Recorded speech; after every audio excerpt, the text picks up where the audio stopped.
All right, good evening. It is 6 o'clock. I am opening the Board of Selectmen meeting for January 9th, 2023. Welcome to 2023. It's our first meeting of the year. And I'm already getting other things for 2024. I'm like, let me have just a little bit of time first. So, this meeting is being recorded for later viewing, and it's also via Zoom. And people are, I don't know who Samsung is, but looks like a phone. I think it's Dave McRae. Dave McRae. We'll talk to him later. So if we could stand and do the pledge. I pledge allegiance to the flag of the United States of America and to the republic for which it stands, one nation, under God, indivisible, with liberty and justice for all.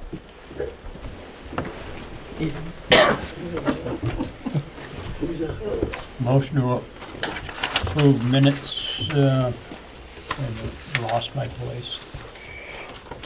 You want to do the treasury first? Okay, we'll do it. Well, it's listed first. All right, doesn't make any difference.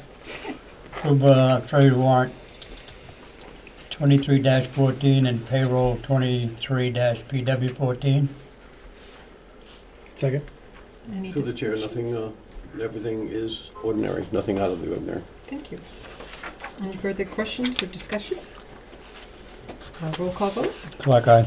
Galvin eye excluding safe place. Nichols Eye excluding COA wages. Waitman, aye. And Benoit aye.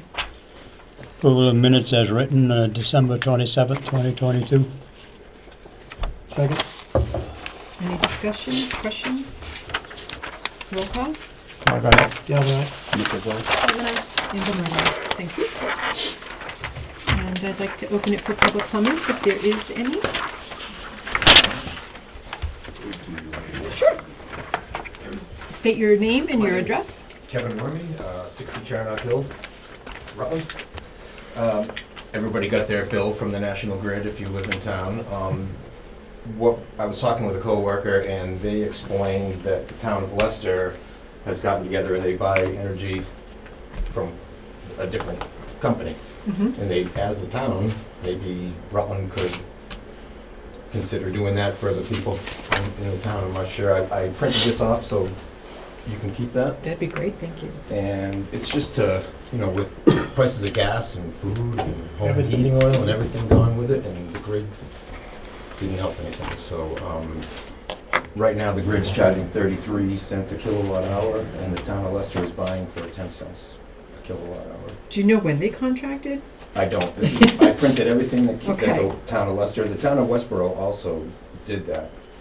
So we, also called municipalities, towns, in the area, and they're much less. We really can't control that part. But All right.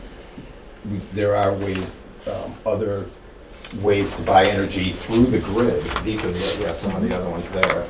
And I think there's a couple other ones. Sundance kind of comes to mind. Just something to consider for the towns, for everybody, to pay, as a group, to pay less for energy. If we can, why not? Absolutely. And that's really, quite a savings from 33 down to 10 cents.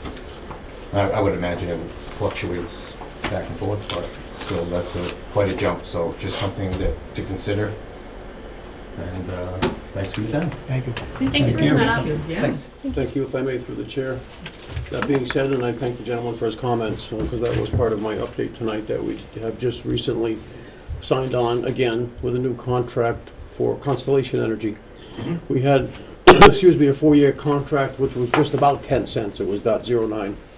So we just signed on, and it'll go from April 23 until December 26, and that rate will be a fixed rate of .136. So that's 13 cents.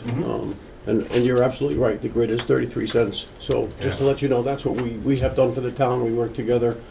They, obviously, Constellation notifies us of the expiration of the contract. We began negotiations through the Department of Public Works and the energy provider, and that's what we come up with. So I think that's a very good rate compared to what Yeah. others are paying, so just to let you know. But that can also be done through the individual homeowner, through Constellation, and there's other carriers out there, but just for your information, you could certainly sign up with Constellation as well. And that's something we can sign up through the town now? Not No, through the so- town, but you would do it as an individual As an homeowner. individual, yeah. So when Right. Gary says "we," he really means the bill that goes to the town of Rutland, not for the town buildings and things. Mhm. He's not talking about for the citizens. That's Right. individual. So I do know that other people use Constellation. I hear that a lot. You're just going to look at is that there's so many, as you know, fees associated with it, and that's one. Everything else still applies, but I think it's certainly worth a call to see. I don't know how that would impact people that have other programs that they've bought into, like Constellation or any of the other ones. I don't know if we have to have a certain number that Right. just pay National Grid, or if National Grid would like to jump on the bandwagon. Just through, I'm sorry, Go ahead. through the chair. I think he's talking about there's a program that towns can buy into, and I thought Nancy had talked to you about this, Gary, where the town can actually belong. It's almost like to some kind of association that gets a special rate in the town. And I think that's what you're Yeah. talking about. It could be how they got down to 10 cents, too, Right. as a group. Nancy It's didn't businesses talk to you? and Not that I residents. remember living, but our She has information on it. Okay. Towns can buy into this like association, and the town residents get a better rate on their electric. Okay, Yeah, You're talking about our specific hours, yes. municipalities, Buildings, but they're talking about residents. and if I may, the Leicester and Westboro don't have I don't know, I'm asking, do they have municipal light or not? Because No, I know, they're not, okay, no. because I was gonna say, I know, like, Rutland is the only community in Wachusett District that does not have their own municipal light department, so that's why we're kind of at the mercy of Grid or whatever other supplier we as a town or you as homeowners work with. But if, to Lyndon's point, if this is something that the town can look into, kind of mine into a co-op almost or something, Right, to reduce rates. for everybody, all Yeah. the ratepayers, then yeah. So thank you for It's bringing it just, forward. something to help it. And what's funny about it is they push electric everything now. Your car, electric cars. Now it's gonna cost you 64% more each night to plug it in. It's kind of backwards how they're pushing electricity and then just really just jacking up the rate for it. Seems unfair. Agreed. All right, thanks. Darren Ross, 5 Rufus Putnam, sticking with his vein, being on the finance committee, we had asked the Board of Health to do a little research to look at single hauler for trash. I don't know, maybe through the selectmen, you guys could send a note over to him or through. Or just- we could. Well, you could ask the chairman, right? I'd love to, but I would like to see if they can do in the same vein before our next budget season, to do that for the taxpayers as well. My concern was twofold, just so you know, and I don't know if you weren't at the meeting, but I would like to, for one, have it so that maybe we can save some of our roads in town from all the huge trucks. 5 large trucks come down my road every day. For five houses, 5 different trucks. Oh, yeah, but not every day, in the course of a week, 5 Right, different right. trucks. I think he's very close to me, so he knows the problem that we have. My road has been destroyed by it, there's other roads in town that have been destroyed by these huge trucks. And then maybe, just maybe, we can get a better rate for both the town and the town people that pay the bills, through that type of system. So if you could help us out with that, and I talked to, what's his name, that came from the Board of Health when we did the meeting, but we can talk about it after. Butch came in, and I had asked him if he could do it, and so that's just a thought, that's all. Yeah. I think we just signed a contract last year for 3 years, right? Yeah. But You want me to speak on it? Is that No, okay? no, I'd like to. Yeah, are you hanging around for a little bit? I Because am. you can just make it part of your Perfect. perfect. update. Yeah. Thank you so much for bringing this to our attention. Thank you, thanks for. All right, thank you. Thank you. I didn't know that you could do that. maybe as a town versus an individual resident, so that's awesome. Okay, I have a comment. you do, all right. Karen Narwhal, 149 Palmagussit Road. I have a few comments regarding your meeting from 12/27. Carol, you stated that we haven't been successful with the TA position. I've been involved in town government with all 3 town administrators, as well as when the select board was running the town.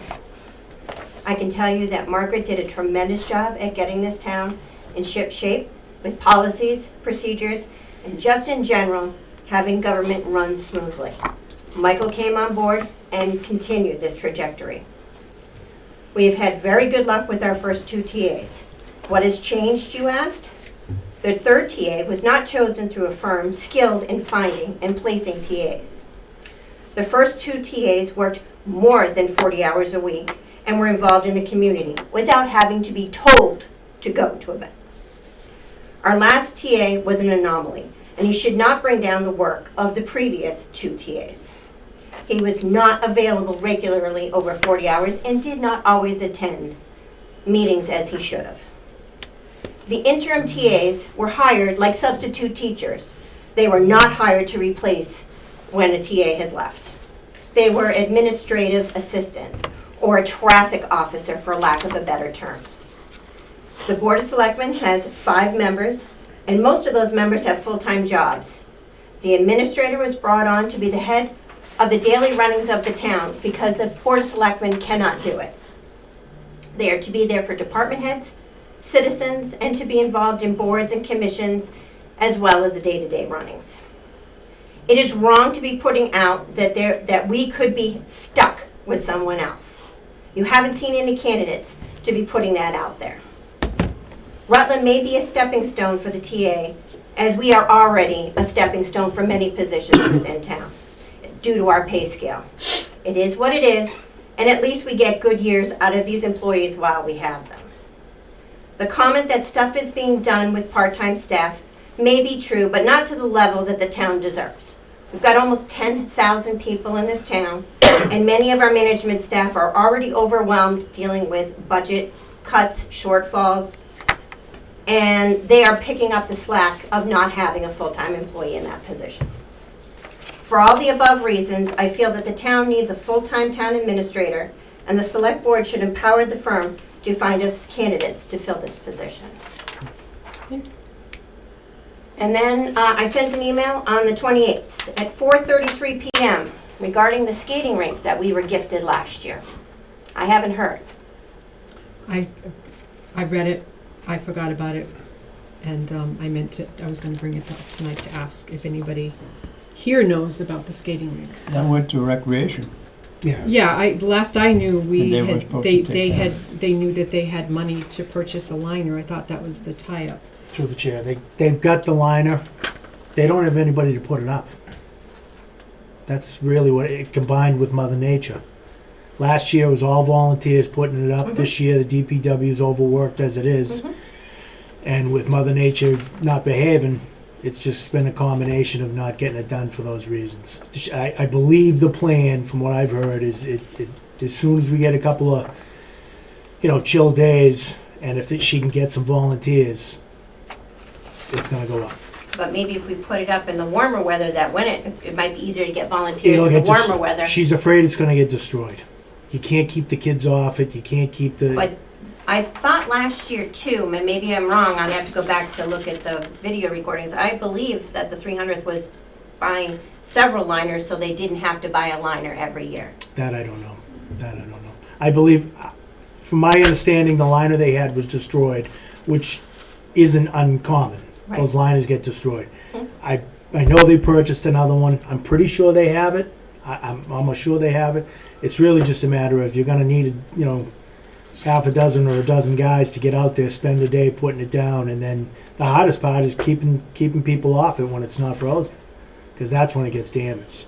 I know they bought extra walls, I think, higher walls to go around it this year, to hopefully keep people off of it, but the plan is to get it up there as soon as possible. That's what I've heard. The liner was, through the chair, the liner was donated, or a contribution from GFA. So the liner is in, and I know that DPW has reached out to Recreation to offer them assistance when it's decided to put it up. But there is no set time to put that up yet. Obviously, like Mr. Galvin says, the weather's not with us yet, and it will get ruined if you just put it up and fill it up with water and wait for it to freeze with the freeze thaw that we've been having and so on and so forth. So, but I'll check on that tomorrow, Karen. Okay. All right. I'm not certain quite as polished as Ms. Norwell is, but a couple meetings ago, I was here and spoke about the economic development. And I should have asked to be on the agenda for a formal thing. How do we go about if there's money or the selectmen are in favor of potentially economic development, moving forward with the idea of a potential part-time consultant to help with that process? I know at your last meeting that I did view that there was discussion of maybe we should go to a part-time TA and hire an HR person and a grant writer and an economic development. It was all kind of looped in that we don't really have funds to do it. So I guess when I was here a couple meetings ago, I thought there would have been some feedback from you folks. I realized it was only during open discussion, so I wasn't certain of the policy, how to do it. That's why I'm here tonight. I think it was a combination of between, I think it was timing, not just open discussion or open, it was public comment, but I think it was the holidays for me. So, I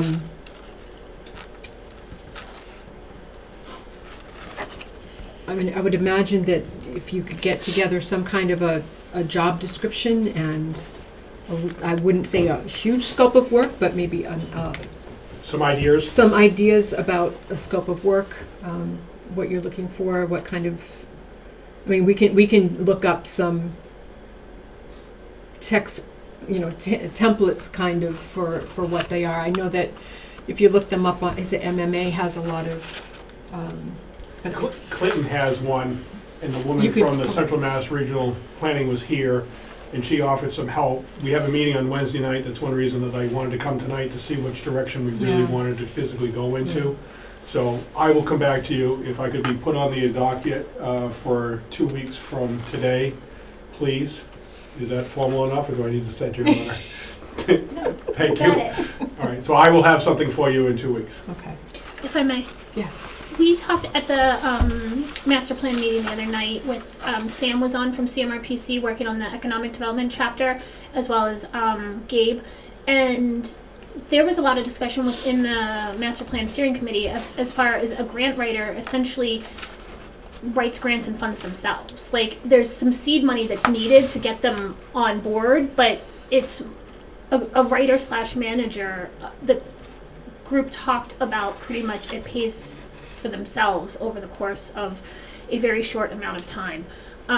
So I know CMRPC's in that loop, and Dave George is involved with master plan and everything also. So I think the pieces are. I think part of the economic development was we should have received the grant back in October, November this past year. We didn't have our ducks quite lined up, ready to go, and we talked about partnering with another community through the help of the Central Mass Regional Planning. I apologize, no one ever calls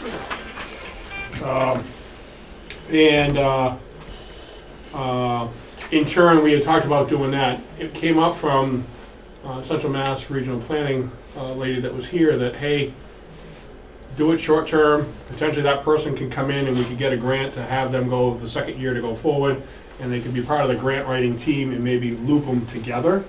And we not necessarily have a salary to save some money on the benefits. We make it a consultant to do it a little bit that way. So I have some ideas. I may speak to you in between, but we'll have a reasonable proposal for you. Okay. Yeah, I mean, I think there were a few grants that have been missed in the last cycle, and so that was some of the push to get, not specific to economic development, but there was I think there was an ADA grant, a pretty big ADA grant that the cycle was missed and everything also. So just how to be aware of the cycles and what is needed for the application, as well as the administrative side also on the road.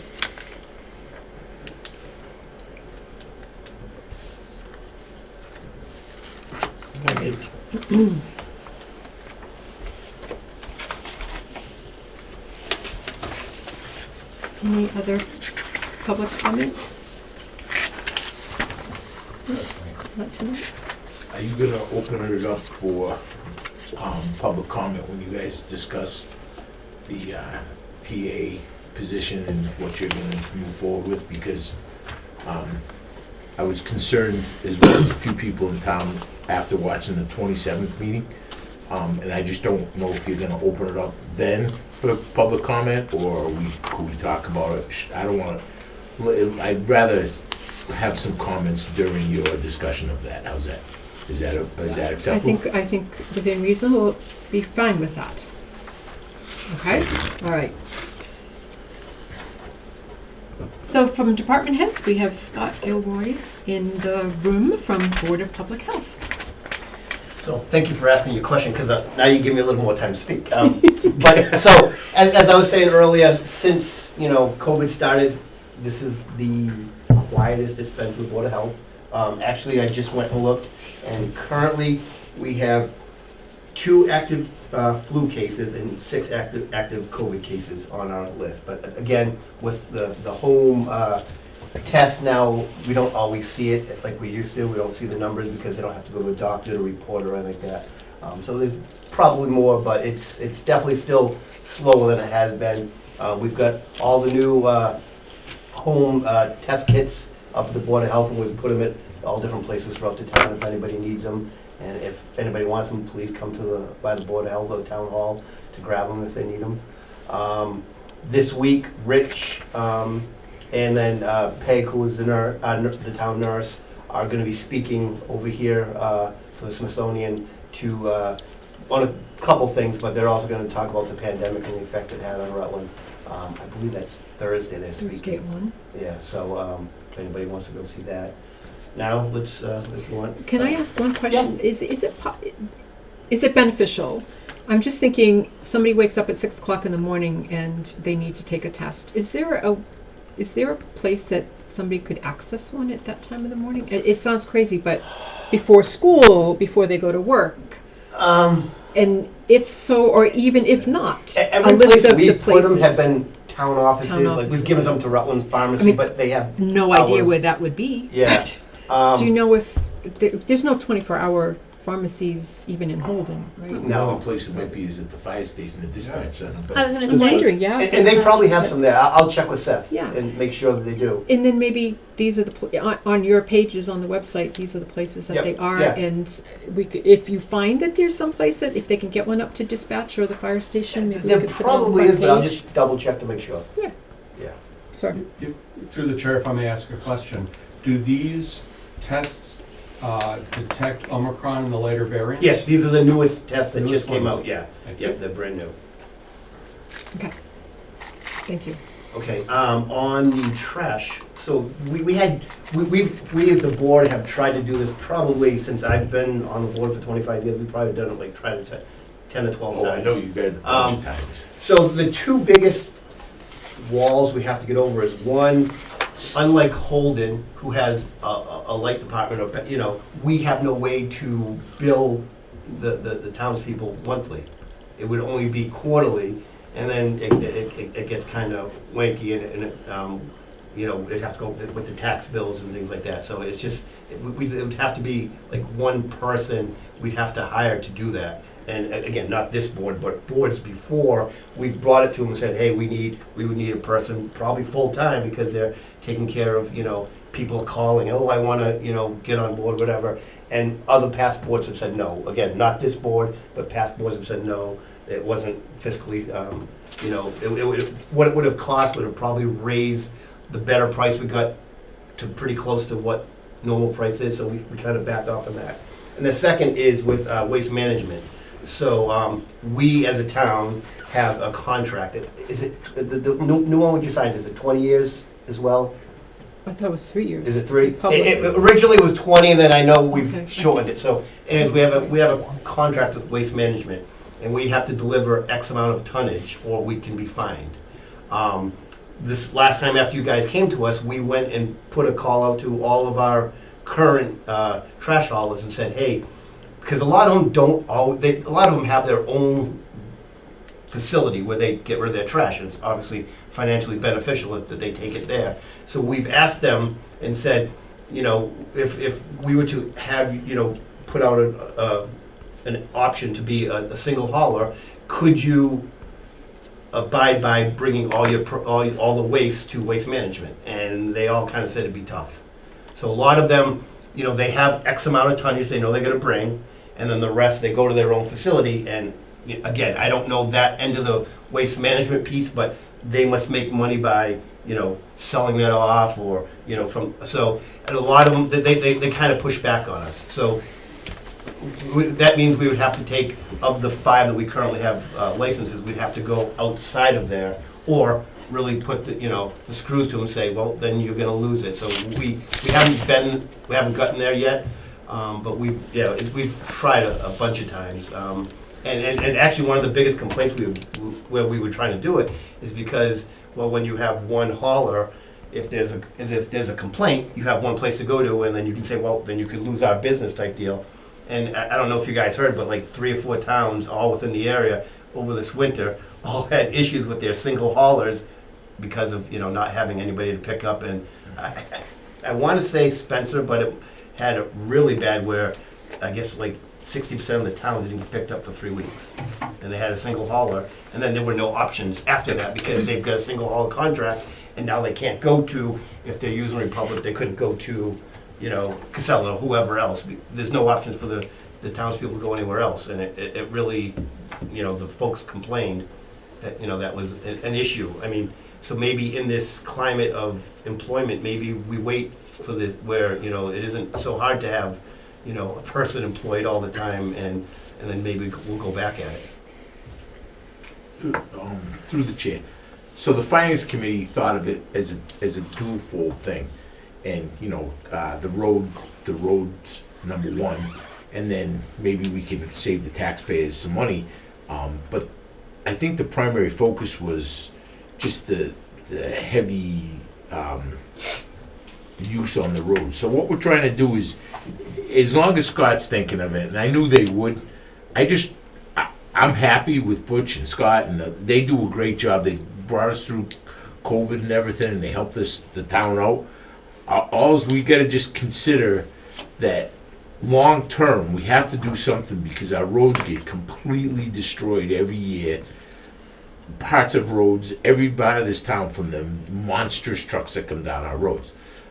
And whatever we can do to stem that tide, I think it'll be a benefit to the town down at the DPW and everything else over time. So maybe it's not the right time now, but eventually we have to cross that bridge and figure out a way to be better.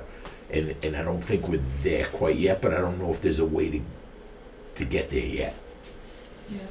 No, I agree. It's just when you talk, you know, you talk as a finance committee, we talk to the DPW, and they're saying that we got, you know, 70 miles of roads that could be repaired today, and I see 3 or 4 of those trucks come down my road a week. Scott and I see them come down our road, and they turn around in our cul-de-sac and they rip it up, you know, and it's not getting any better, and it's every single week that they do it. So I'm just trying to think of a way that we can help ourselves by simplifying the process. That's all. I can say that we've brought on, in the last couple of years, smaller folks with smaller trucks. And, you know, and I've even gone to them and said, do you have the ability to do, you know, if we were to put out there to do the whole town? And they're not there yet, but most of them have said, give us a couple of years, let us get the, you know, the funding. And so that could be an issue too. That could be a possibility too, to fix that issue, just smaller trucks, you know, and maybe you have to have this size truck versus, you know, something bigger. I mean, if you look at the amount of road repairs that's proposed over the next couple of years that have come to us, and I know that Gary has looked at it as well, it's just a monstrous number. And Chapter 90 money's not going to get there, so we're gonna have to come out of the box. But once we get them repaired, it's a perpetual problem over and over. So we're just, it was one of the things when we were going through the budget process this year, and as we go through it again this year, we thought of a couple different things, and you were at a lot of our meetings, that maybe if we looked at this, it would be better. That's all. We're not mandating anything, we're just asking for help. Let's That's all. burn our trash again. Through the chair, would there ever be a possibility of having a central dump location? That's just what I was thinking, yeah. Because like in Millbury, they buy a sticker for their permit or whatever it is for their car. Right. They bring the trash, so I would bring my trash to the location, and then the town, Leicester does it still. Leicester does The it? good old days, get a dump sticker. I mean, I don't know if they- You know, we've never even thought about that, because I mean, I don't know, if that would be, I guess, on the town to then buy that location or maybe use existing land. I mean, we can definitely look into that. We've never, Yeah, I don't you know. know. And unfortunately, right now, we have to wait till this contract is even up before we can, you know, do that because of the tonnage and the, you know, the fees we would have to pay for not keeping that tonnage. If I may, to Tom's point, there's a lot of communities that do it. I know Southborough does it. A lot of have like a town dump and their own swap shop and everything. That's a little bit above and beyond, I think, because that's probably a little bit more volunteer staff and everything. But a central dump that there's a hauler that's still taking it, but the community as they're driving out, you know, put their bag of trash or whatever. Mr. Williams, you're smiling. Two things. Hey, number one, thank you for that, because tomorrow night at planning board, we'll bring that up. Maybe we ought to take a look at any new subdivisions having better roads or thicker roads or something like that. That'll come up. But I know half of Rutland, you can't do that. DCR won't let you put any dumps on their property. It's going to be kind of hard to find a place where you can put a dump without getting involved with a watershed of some sort. And that's going to be the tough problem. But I love to see it happen. I really do. Because we're running out of space that is wide open. So, because that came out of our Conservation Commission meeting last week. Sir. I think in regards to Mr. Williams' point, I think they're talking about a recycling center where you bring your trash and put it into a dumpster there and they take it. We wouldn't necessarily build a dump, I don't believe, unless you wanted to create methane. Well, I was going to say, is there going to be a boiler type of thing where you're going to burn some of the stuff and make electricity, or Transfer station. Yeah, just a transfer station. Just Yeah. strictly a transfer? Yeah, that's what I thought you were going to. Yeah. In regards to Mr. Ross, and no disrespect to Mr. Ross, as he could swat me sitting this close, is, you know, some of these roads, they talk about can't handle 5 trash trucks, but that's 5 trucks going down the road. I mean, some of these roads in town that maybe not as big as Rufus Putnam has 5 trucks an hour go down the road and they can physically handle it. I think Mr. Williams has a valid point of the roads should be built better than they were to do it. I mean, our driveway in Spencer has 5 trucks a day that go on it that are trailer trucks that are doing a U-turn, just like his cul-de-sac, that can handle the weight. So I think there's ways to improve that.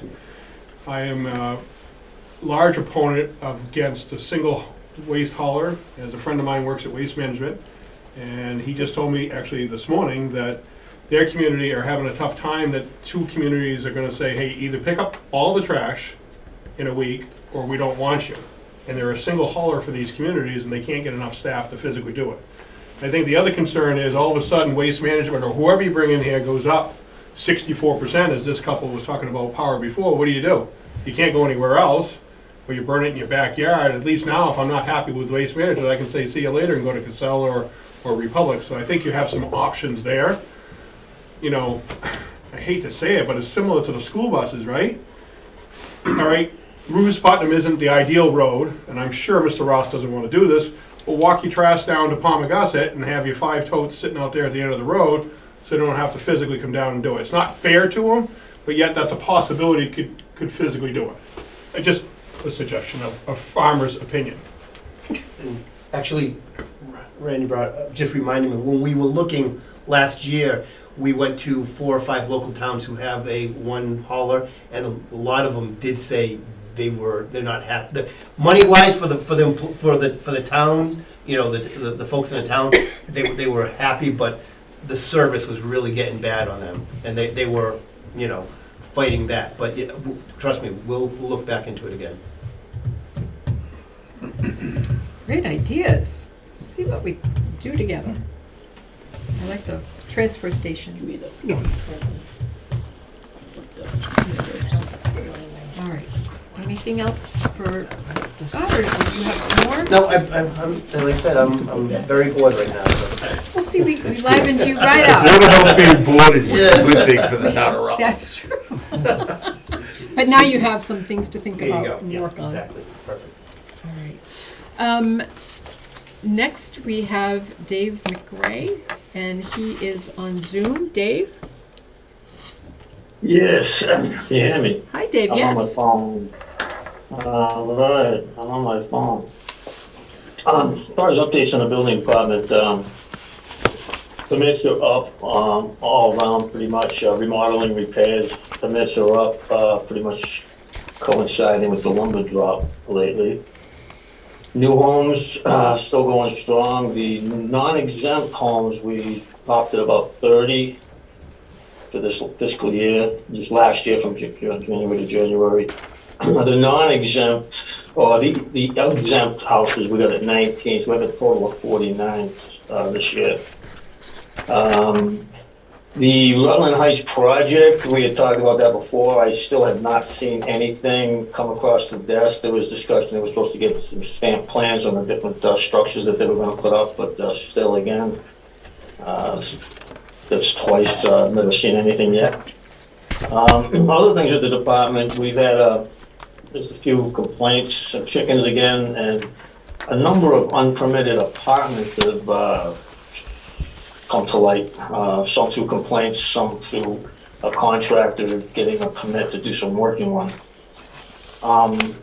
Otherwise, other things is the marijuana, the dispensary is moving forward, the foundation's in.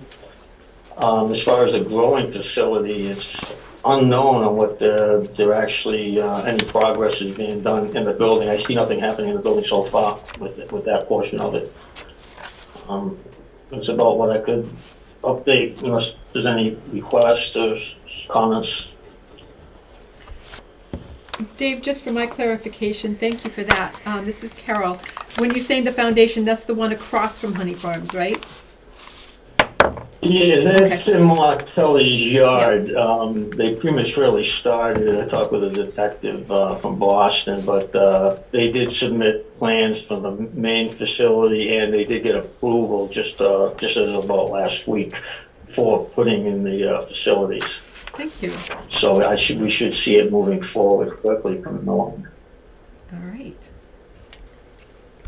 Well, thank you. Does anybody? Yeah, through the chair. So Dave, is it my understanding that you're the disability or accessibility officer for the town? As far as accessibility? The A and B, yeah, to see if, yes. So do you have the qualifications to make a determination as far as like entryways and et cetera? So we put money aside to have a survey done for the community center. Is that something that you're qualified to do, or is that something that requires an outside entity? No, I would be qualified to do that, to assess that. So the town would not need to spend money to do an assessment for that we could just contract somebody to come and do that entry?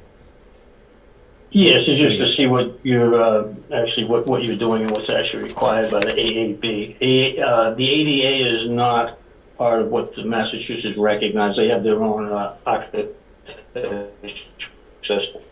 pretty similar. There's just some slight variations in the requirements. Okay. Thank you. Through the chair, if I may? Yes. Hey, Dave, it's Gary. Now, you said you had 49 non-exempt homes. Was that for calendar year 22 or fiscal year or? No, that's well, we're counting them from January to January, according to Lynn, but with 49 total, it's 30 that would come under the moratorium, which would be 36, but we got 30, and it's the exempt homes, which have already been pre-approved before the moratorium went into effect. We've got 19. So it's a total of 49. Okay, so new we're still homes. below the 3 a month, the 36 a year, right? Yes, Okay. we are. It's just when the moratorium runs out, I do have concern that there's gonna be, some issues there with the number of builders want to get in and get their permit in first. I Okay, think we'll run out of permits, possibly. It might have to be bumped up a little. okay, very good, thank you. It's Leah, if I may. To that point about the building permits and the managed growth work, I've been pushing to have that kind of managed growth subcommittee reinstated, basically to look and see the pros and cons of what we currently have. I feel like we can't necessarily go to the townspeople and say that we support the sunset or that we don't support the sunset, because we don't have any data. We don't know what the financial impacts have been. We don't know what's worked, what hasn't worked. We haven't had any sort of kind of comprehensive look and conversation, people to kind of look at it and see if it's done what it was supposed to do, what it didn't do, where the holes were, whatever. So I would really like to see that subcommittee kind of reinvented, reinstalled, reinstated, with for me in the context of looking at what's working, what's not, and also we know from master plan that there's still a desire to have some sort of pulse on building, and so to work with probably CMRPC to see what options are or aren't in existence, what may work for Rutland, what may not work for Rutland, especially based on what has happened in the past at this point 4 years. So I just would like to see that actually get going. Yes, the more time actually, it takes a building time. Actually, hopefully that the town gets its position to actually know where the town's going, where it's growing. It's going to fund things that should also coincide. I've been saying all along commercial and commercial growth, and it should be commercial areas that business to get. That's what the bottom line money will come in some way. But economic development, the town needs a serious. It's like going on with the beaches going. This kind of kind of somewhat very happy, but a community or split Dave, you're cutting out and we're not hearing all what you're saying. I think we have the idea that you're agreeing thoroughly with Leah, as well as maybe expounding on what she had said. And we've lost him. So, Leah, what do we want to take care of this tonight? Do we want to make a motion to reinstate that? I mean, I don't have like a charge or anything. I would want to go back and look at the previous and what the previous composition was. It was an intentional composition of a few different members of different boards, and I think that there was conversation about maybe there should be input from other boards that hadn't been included in that. So I definitely, maybe we can get that on for the next. Let's say the next meeting or two. Give ourselves a little bit of time. It does sunset in 2024, which is really not that far, I guess I said earlier. So that'd be great.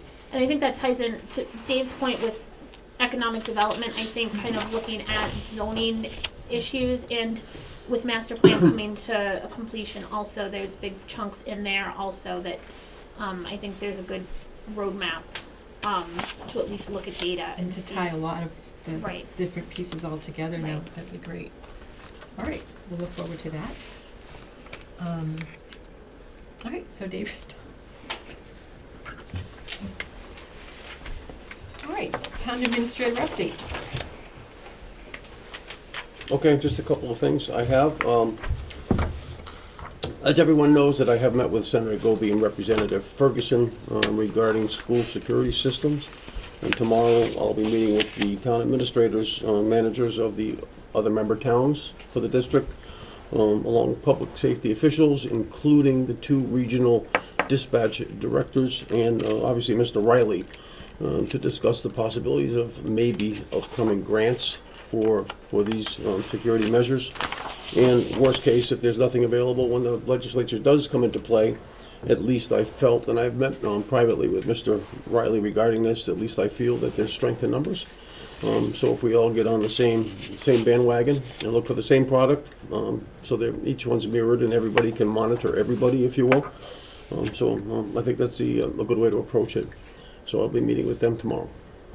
I believe it's at Thomas Prince School, but we have to make sure on the number of attendees, so. A question about everybody monitoring everybody. Could you tell me what you mean by that? Excuse me?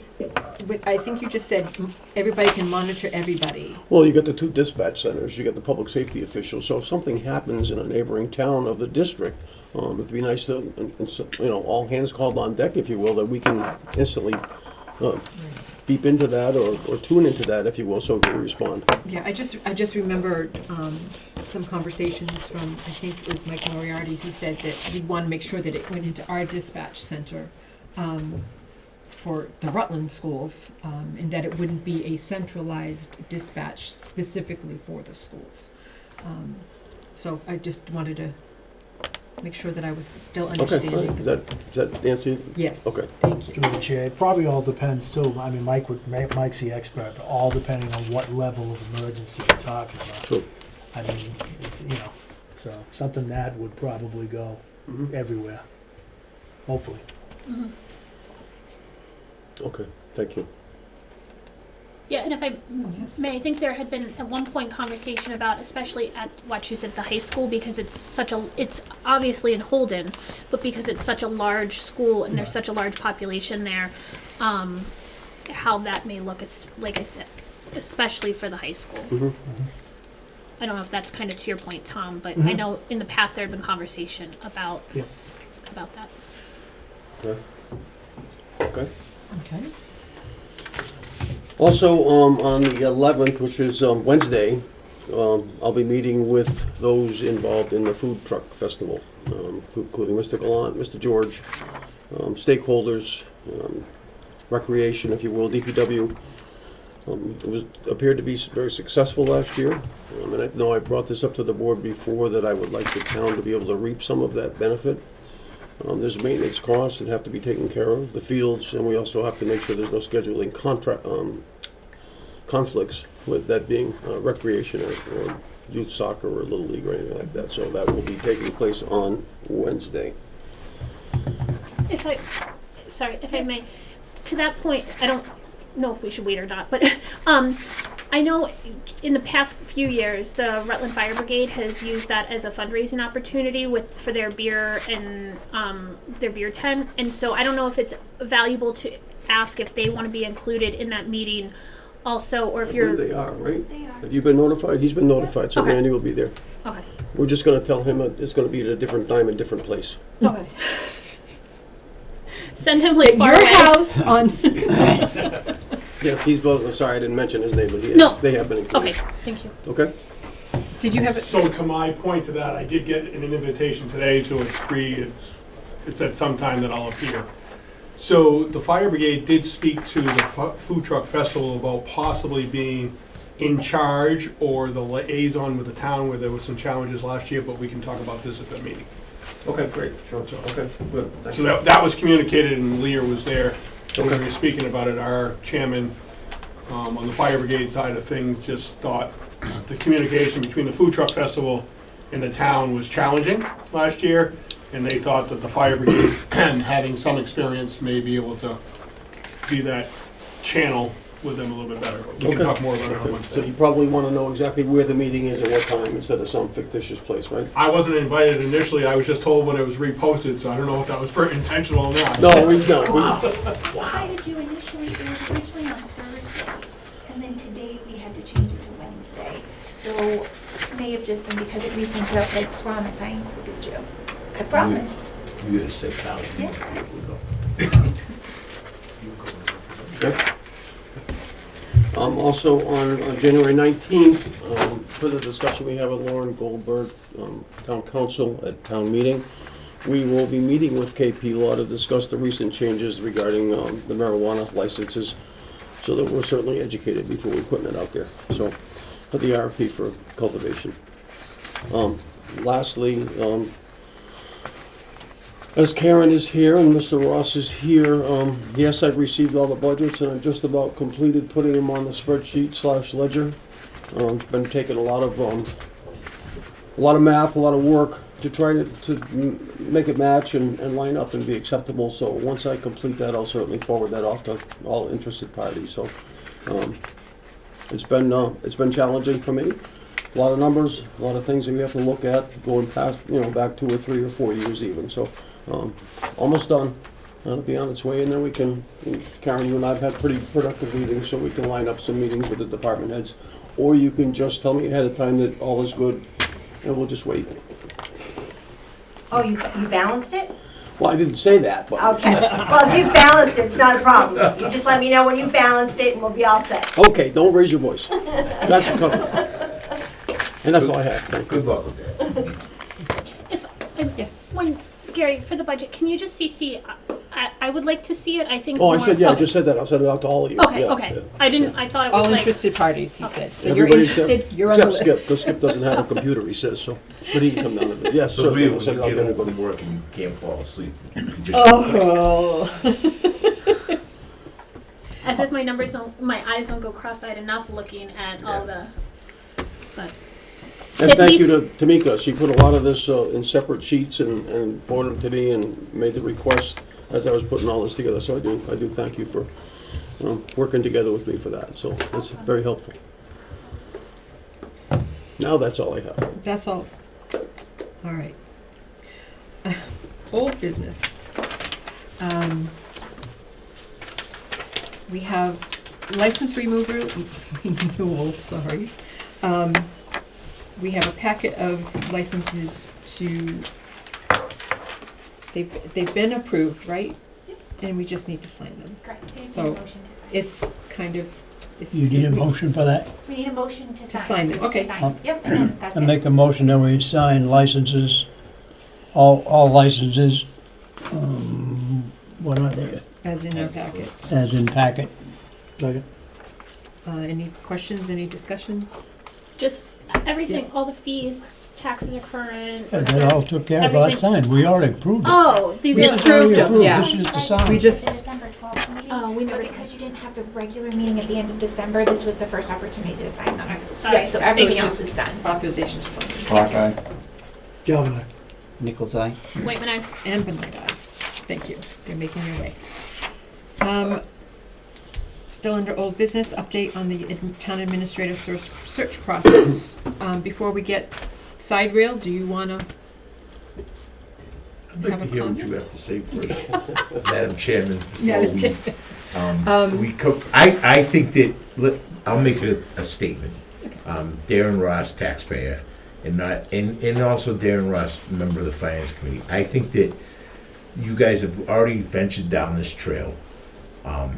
After watching the meeting on the 27th, I think that we should continue moving forward with a TA search committee and these gentlemen on the screen, and we should then define, the selectmen, define what that person's gonna do and how we figure out all the little details that the town of Rutland is gonna need. But I think my personal opinion is going back to a part-time position is the wrong route to go. We've made some gains. Karen made some valid points. I think that we've had, out of all our people that have stepped up and been hired to do the TA's position, I think we've had one unfortunate experience. And I don't want, and that unfortunate experience left a dirty, I left a bad taste in my mouth as long, and by listening to, you guys have taken 6 or 7 months, 8 months to get to this point of even thinking about doing this. I think it would be backwards. Don't let that sour taste ruin what we've got going. You guys have done great work, and I think that a town administrator we've got to figure a way to keep our interim guy here. We've got to figure a way to bring some people from within the town up and grow and make them, in 3 to 6 years or whatever that time is, that they're ready to step up. But I would, my personal thing as a member of, a tax-paying member of the town and also on the finance committee would be that you continue your present course, and move forward with the search committee, and just realize that there's gonna be some things that you have to iron out, but don't reverse your course, because you guys, you're doing a great job. And I watched the meeting and I saw Tom, like, what are we doing? We already said to go with it. Don't back off. And I know it costs us a lot of money. There were some reasons for that. We don't need to go into that now, but I think most of our experiences, except for one, have been very positive. And I think it's a direction that the town needs to go in. I'd just like to echo Darren's thing. You voted a few meetings ago to hire a service. Personally, Randy Jordan as an individual think it was long overdue. I think you had to, it's like having a TA that you need to take a break from. We really didn't need to take a break from the past one. Gary's done a great job. We need somebody that has the ability to be well-rounded. I think the official people that have done that have sent out a survey that was relatively simple for someone like me to use the computer to say what was critical of things that the town of Rutland feel that it's need, and hopefully a fair amount of people filled that survey out so they can give you an opinion, whether it's an HR director or a grant writer or an economic ability to be built into that. Who knows how many people took the time to fill out that survey to these folks. I think that's a good stepping stone to do it. I would echo Mr. Ross.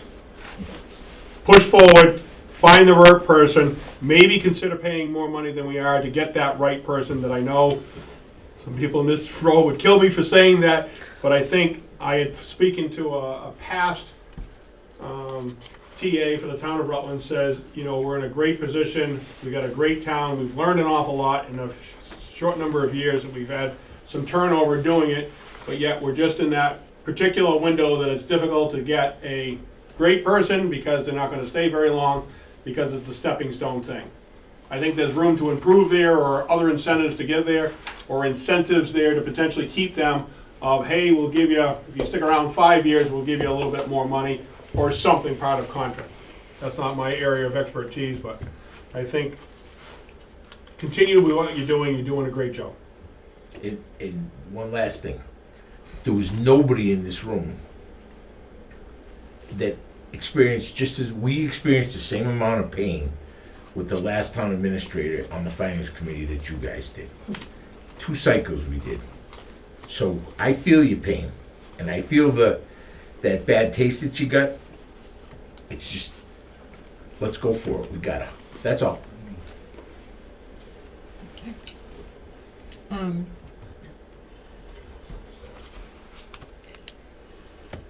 So it's on the table for any conversation, any more discussion from the board, unless there's a motion to change our trajectory.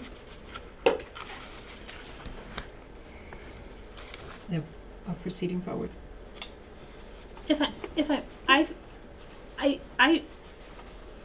I've felt strongly all along. I think this was not a surprise to this board that I felt strongly all along that working with a firm is a huge benefit to the town, as well as having a full-time town administrator is a huge benefit to the town, and that hasn't changed. And hearing the comments tonight from our FinCom and our taxpayers hasn't changed. Kind of has reiterated that to me. I think when I don't claim to know it all, and I can't do it all. I work full time. I have 3 kids. I have a family.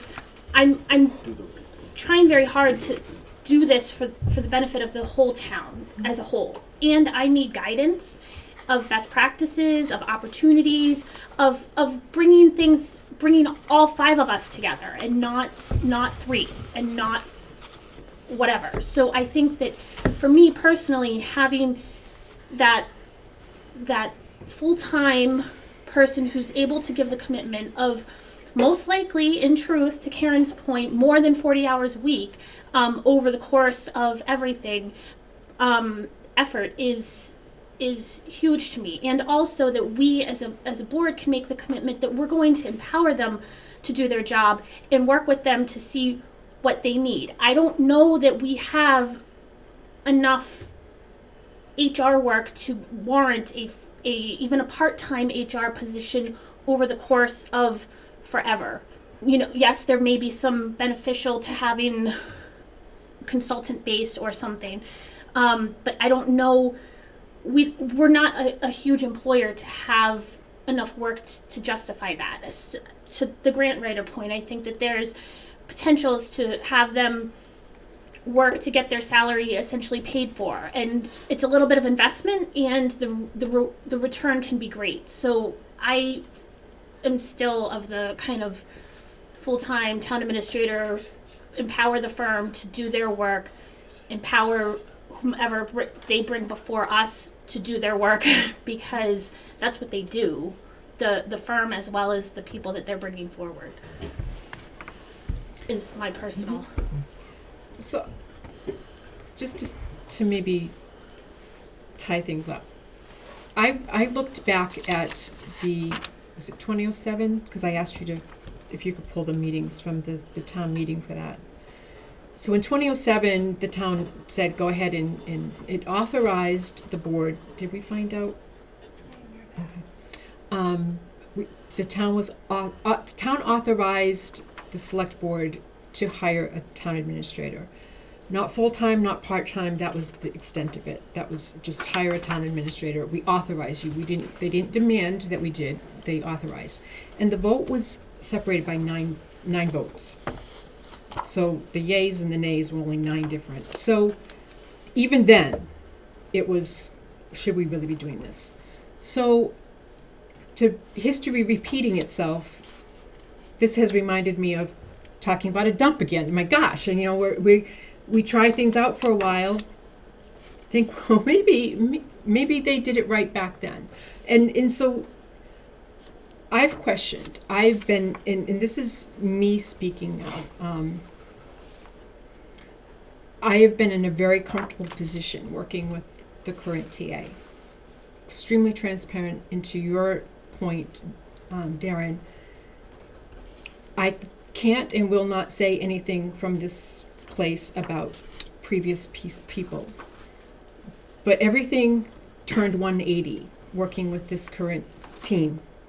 And there was a sense of level of comfort there, and thinking, why would you give that up to get the unknown?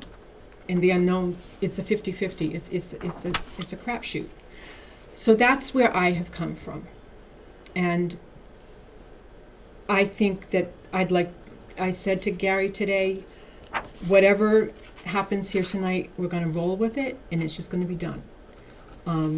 So this is the last, and maybe it was all, I'll take the responsibility for making the waves. But that's what I've really been thinking about and searching about, making comparisons in my mind. And that's what I've tried to do. And like I said, just to go back, the vote was nine people different. It was almost tied. So anyway, yes. Madam Chairman. So I understand where you're coming from, right? You've made drastic improvements with the team members here. They've adapted, worked well with the team of selectmen you have there. That was pre-today. Correct me if I'm wrong, and I have been wrong before. Your TA in December was able to work 32 hours. And today, how many can he work? He can make 23 hours. So you're losing A day. 9 hours worth of time. Do you feel that today he can do as well as he did in December? And I'm going to answer that for you, right? he just said there he's been working on numbers and budgets, right? And that's a big deal and that's a big thing. I'm sure he worked more than his 23 hours this month on that. Now, I know Gary doesn't give a hoot, but he's got a family life at home, he's got to slow down and physically can't do it, right? So, well, you understand what I mean. I mean, being respectful, but yet I think he needs help with more hours to do it. And you can't do it with the system that you're doing it. I think that's some of the concern you have. And I would like to voice on your vote back in 2007, right? It was 9 votes. You don't necessarily know what caused those votes to go the way they did. If you will listen around the town of Rutland, right, as people have over time, some people are uncertain whether we need a TA or do we need to change our town government to be able to have a town manager instead of a TA. That is a whole different subject, right? But in turn, I don't want to make a bigger wave for you, but that's some of the concern that I think way back in 2007 was potentially there. Is the TA or the government the right decision for us? Because you look at the neighboring town of Holden, or other neighboring towns that have a town manager,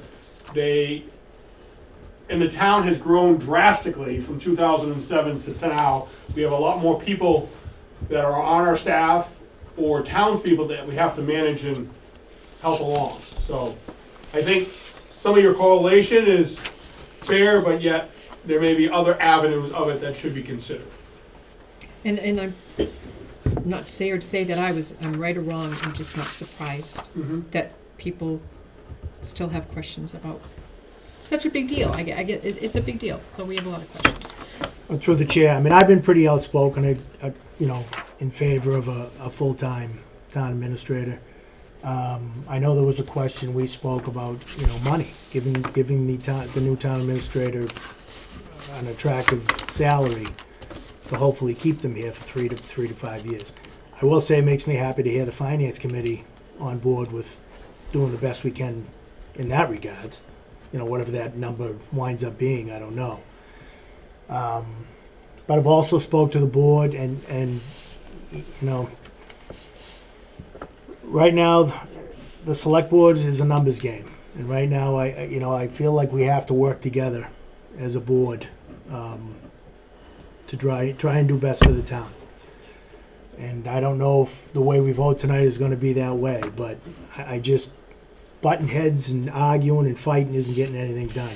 I will say Gary has been, has agreed to stay on interim until we get a full-time, and I believe, I won't speak for anyone, but I believe the last time we talked, we are all on board with eventually getting a full-time town administrator. But I think the conversation of money has come up, as it always does, and we just want to make sure we can fund that and maybe fund some of the other things we want to do. I mean, everyone's hurting. Departments are losing people, and it's I don't know. It's a challenging thing. It really is. It's far more challenging than I ever thought it would be when I get into this. But just one more comment is if I may. Back in 2007, I was there. And I don't think there was anybody in the room that thought that it was gonna be, I think everybody understood that it was gonna be a full-time position. And eventually, and I'll agree that maybe we could have done it part-time back in the day, but I don't know that we can still do that. And I think that in speaking with our present TA, I think this year is going to be we better buckle up, because this year's budget season, with some of the proposals and things and thoughts that we're going to have to do for raising extra money, is going to be tough all around. We'll have his budget in a little bit, and we'll know where it's going to go, but the way that Rutland operates right now is gonna have to change structurally, financially soon, or it's gonna keep repeating. And then if we're gonna keep repeating, we might as well just say, we don't need a TA at all, and you guys can do it. Because what we'll do, it's gonna cost us some money, and it's gonna be some hard decisions, and we're gonna have to go to the town as a finance committee, as a selectman, board of selectmen, and we're gonna have to say, hey, we're gonna have to raise and appropriate a couple of $1 million to do certain things, to get our roads better, to hire people, to make, staff up things that we need. But we've been blessed that it's been low, and I'm not the guy that wants my taxes to go up, but I think we're gonna be faced with some hard decisions, and we're gonna, if we're gonna go forward with it, then you guys do what you want, and we'll do whatever we gotta do to work within the means, but if you're not gonna do it, we shouldn't do it at all. Just get rid of it. You guys can take it back over, because that worked out well for 150 years. But, I mean, you don't want that. You want someone right there that it's there. And then the key to this whole thing is, and I do this at my job, I groom a bunch of people that can eventually get into the positions and help us and learn and grow. I don't think if we hire a TA, a new one, in a month from now, I think we should have Mr. 24-hour guy here for as long as we can keep him here, and to help in school and to teach the quote-unquote underlings in our community how to do it. I think today we have, she said we have I think there's 50-something employees, did she say, full-time employees in town, 55? Yeah, oh, Becky? No. Yeah, Becky said we had 55 full-time employees and 147 part-time employees in town, for a total of just over 200 employees. So when you think about it, there's a lot of stuff going on there, and it's not getting any easier. But if we want to continue the way we're growing, and Becky said and Anita said we're just over 9,500 people in town, like 95 and change. We gotta move forward, and there's some tough decisions. And do I want my taxes to go up? No, but that's you guys are fortunate enough that you can make this decision tonight. But I'm just trying to pave the way, because if you say tonight you don't want to go raw, we might as well not do it at all and save the money. Dick Williams, Overlook. Now I'm sorry I put in the survey a little comment. Maybe I should have kept it out. Skip knows about this, but I wanted the TA. Does the TA know how to milk a cow or ride a horse?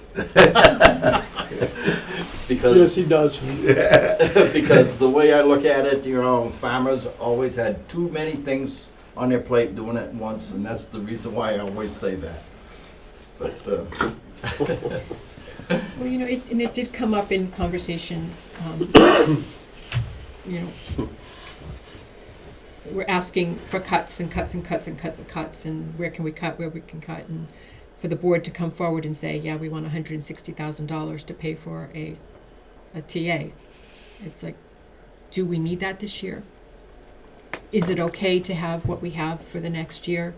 We're paying less than half that for a salary, and we've got somebody that can be brought up and is doing a lot of the stuff. So those are things that we wrestle with.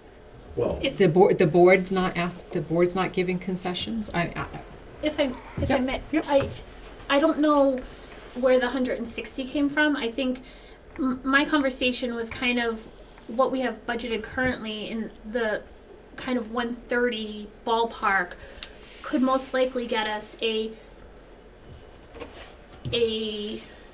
someone with experience and motivation and drive. Maybe not someone that's going to stay for more than one contract term, unless, to the audience's point, that there's additional work and commitments made to make that a more favorable outlook. But I don't know. I mean, I don't think that I'm not going into it thinking we have to look at 150, 160, or we're not getting anyone. I'm looking at it as what, I asked, like, can we go back down a little bit where, And given the market and everything, it's kind of where we are right now is kind of, I got the sense that we wouldn't be totally off the mark if we kind of stayed where we are right now, with what was budgeted for the third contract year. That's, I mean, I think Community Paradigm's on at some point, maybe they can speak to that directly. And they're on next. But, So, yeah, I hear you. Based on other conversations, it was between 130 and 160 was what was floated. I too was like, that's not what we currently have budgeted, and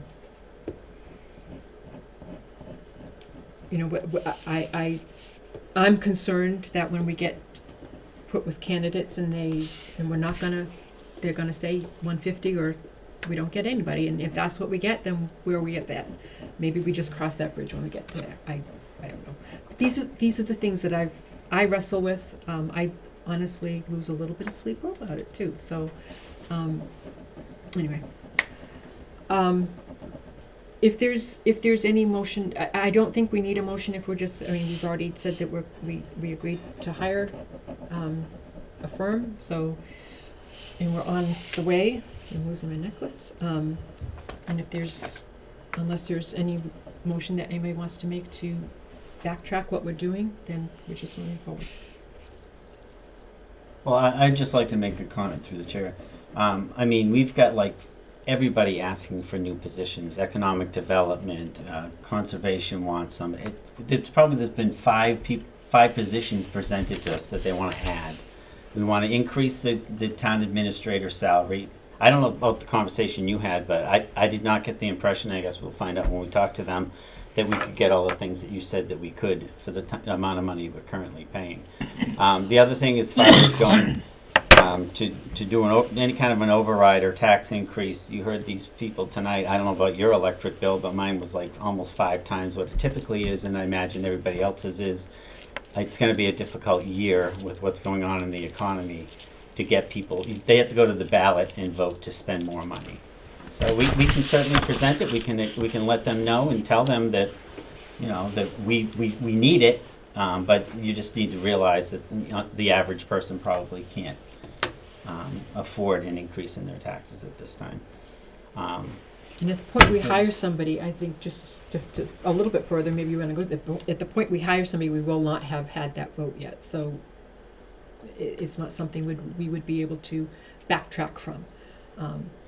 Right, so that money will have to come from somewhere. And in my conversations with them, I explained to them if we did that kind of an increase in a salary, that money is, I told them how difficult our budget process is, that money's going to have to come from somewhere. But I mean, that's just something we need to make sure we understand.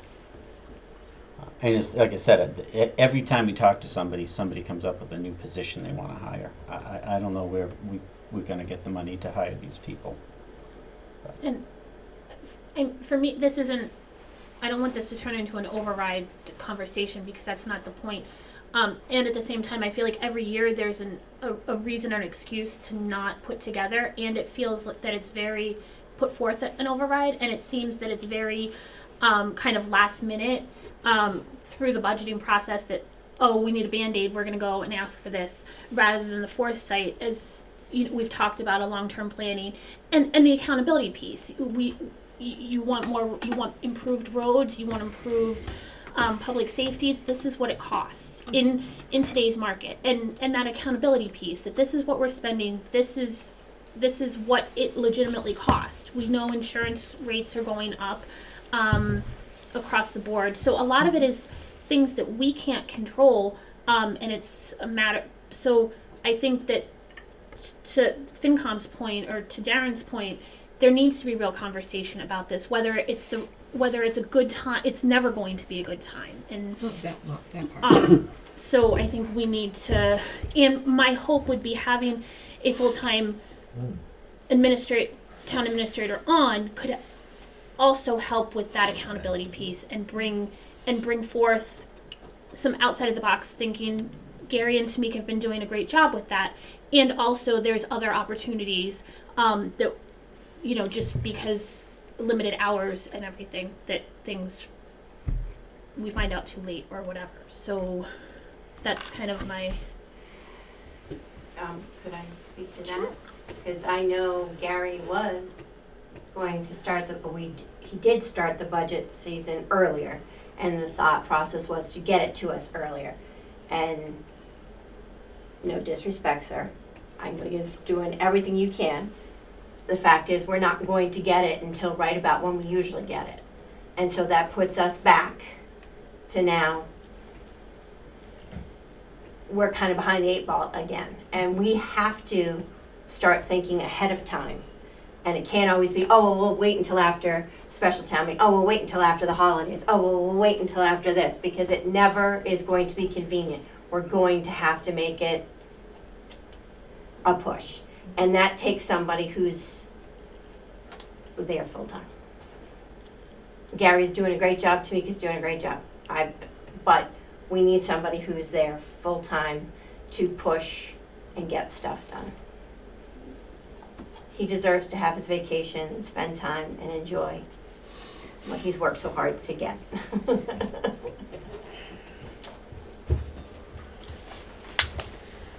I think one thing that was talked about back in maybe not 2007, but certainly 2009, that a TA often brings money with them when they come to the table. We have experienced that in some, and others we haven't, through the grants or other things.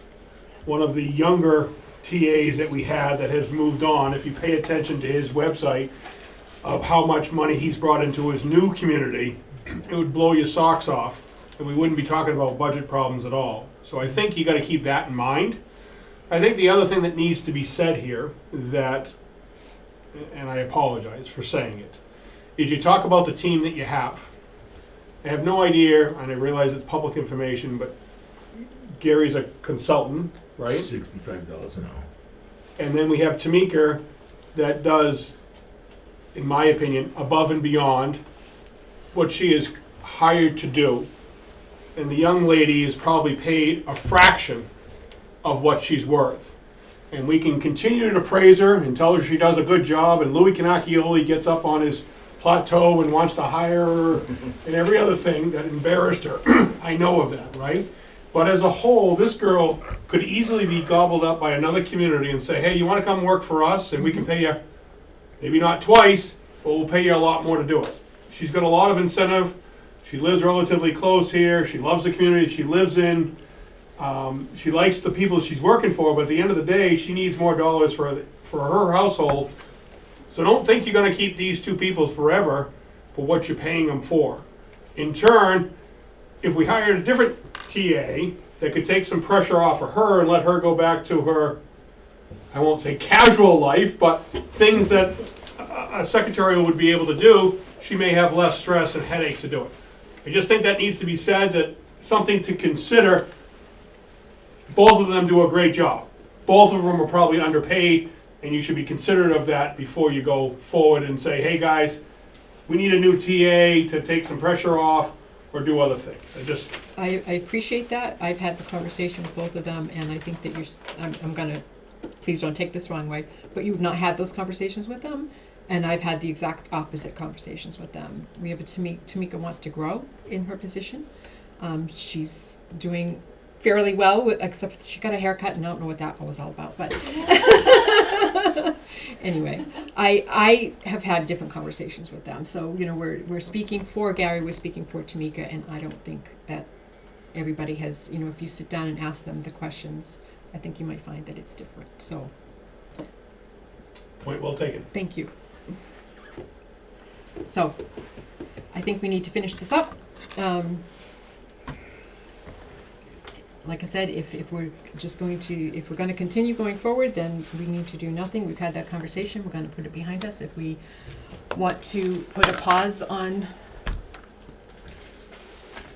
the search so that we can spend the next year maybe fiscally recovering, that's and doing a little bit more with what we have, I'll entertain a motion. If not, I'm going to go to the next agenda item. Hearing none, let's go. All right, new business finally. Community Paradigm. You've heard what we've had to say, and now it's your turn. Welcome. Thank you, Madam Chair, and, bottom line with Community Paradigm, we're here to work with you. So, we had our initial meeting with you, I think back in November, and we've been working to put together the position statement to move forward. And we've been on basically hold for the last 2 weeks to understand where we are in the process. So at this point in time, we have a position statement that had been sent to the board, maybe 2 weeks ago, and outlining, basically the ad and the information as to, what Rutland is looking for to move forward. Within there's an annual salary that's been listed at the $130K, $130,000 plus or minus DOQ. And we had an initial, time frame of applications being due here, and we had January XX, so we need to, just finalize when we're going to have applications due. And then what we had talked to, I believe you, Madam Chair, about is the process to move forward as to the screen. How are we going to handle the screening process of the applicants to present to the full board once we're ready for that. So that's what's on the table at this point. We're here to answer any questions, you may have, and, to address, but we didn't do a government study committee here. We're not going to talk to you about, your government and your needs, but what we tried to do was to pull all this information together so that candidates can understand, what Rutland is about in, to some regards, and kind of what you're looking for. So we did speak to the members of the board. We did the citizen surveys, which, Sharon has pulled together and compilated in here, and we spoke to several department heads. So hopefully we've captured all that in your position statement. And what we're seeking tonight, is an understanding of where we're at, based on the last meeting. And I've heard some of your discussion tonight. Are we ready to move forward? And are you ready to approve the position statement so that we can move forward? So, Sharon, is there anything you would like to add to what I've just put out there? No, that's essentially where we're at. The survey's supposed to be open through the end of day tomorrow. Usually I leave it until the evening so that people can wait. I wait until midnight so people can still make comments up to after work or whenever they can get to it. And we had printed that, so that's not quite finished yet because we want to leave it until the stated deadline date for everyone. But otherwise, that's where we're at. We just need to know the board's wishes. And we did provide a status as to where we were financially in the project to the board at the request that we had through Tamika. So that did get provided back to the town. So at this point, I'll turn it back to you, Madam Chair, as to how you would like to proceed. But again, we're seeking approval of the position statement. We're looking to come to a closing date, get a settlement on that, and then we're looking to see if you've made a decision as to whether we will provide the screening process and bring the final candidates to the board. Okay, thank you. Did you receive feedback from any board members about the position statement? No, we did not.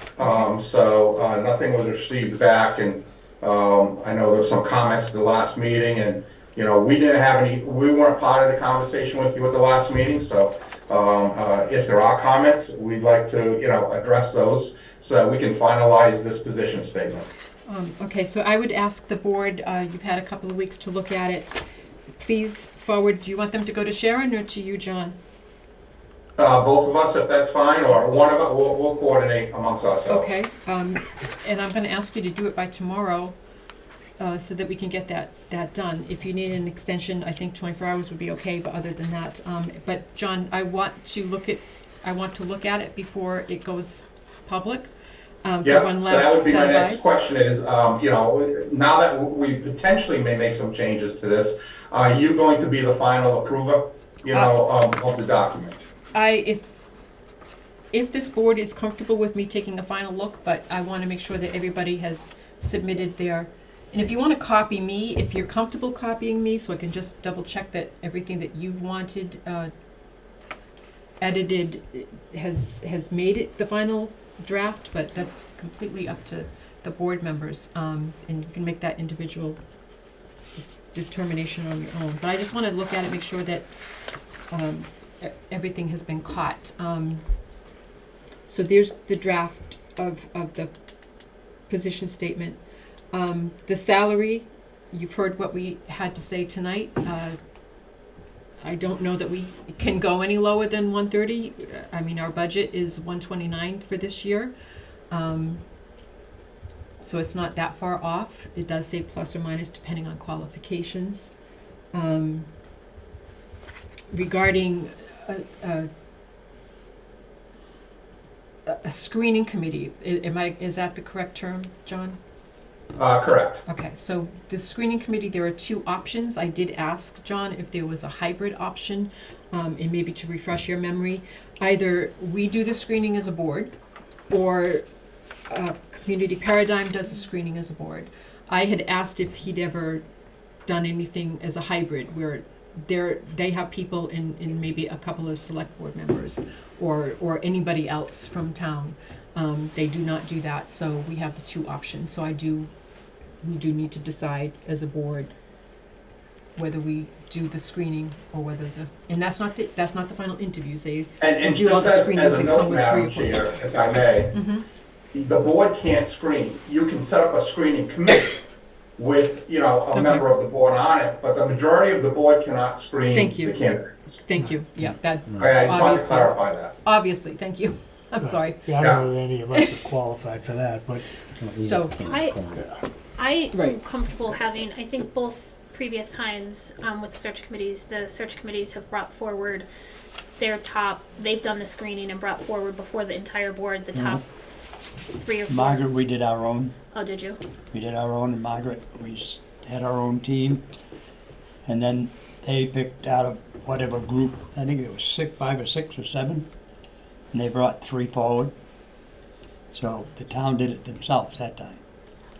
I guess I'm. With Mike Nicholson, I think these people, or whoever, Yep. they did it. Yep. And brought the people in. And I guess I'm looking at it also kind of based off the previous where the town just did it wholly on themselves. And my experience is we're paying them to do a job and they're kind of the experts in the candidate screening piece and bringing forward qualified candidates for us to make the final decision. Right. Is my perspective. right, through the chair. I mean, these guys we're hiring because they're the experts. Yep, That's what they do. Yeah, Bottom line. that's fine. I don't know anything about this. Nope, that's fine. So Just through wanted the to put it chair, out there. so when you bring us the final 3, have you checked references at that point, or are you bringing them just based on? So they're Whichever vetted. system is used, the finalist we bring to you is with a full background check. So you've we will already do checked all the references. references and everything else, and they've been We will vetted. do the references and the background checks of each of those candidates before we present to the board. And you check their current references and their previous references as That's what we do. employers? Okay. And do we get to see this? Yes, we'll present a report to you, and on each of the candidates, we'll have, we only deal with positive reference, the positive statements, because again, this is a public document, but we will give you the highlights of what we received relative to the reference checks. When we do reference checks, we will spend up to an hour with each of the references, and we request 5 references, not just a standard 3. And then we may do additional reference reviews, depending on the candidates on our own, because we know so many folks, in the business. Also, just through the chair, on the statistics, like the population and everything, is this 2020 figures, or what are you using as your base for the statistics in your statement? It depends on the statistics. If you're looking, the population the town gave us, a lot of other things are coming from different documents in the community. So they're not all based on a certain year's census data, it's whatever. Well, if it's census data, then it would come from that. But if you're talking about something from, say, a master plan or the budget or something. No, I'm talking about the population, the student figures, and all the statistics that you use throughout the statement. Those are all based on census? So you have the population of 9,049. So is that 2020 figures or is that 2022?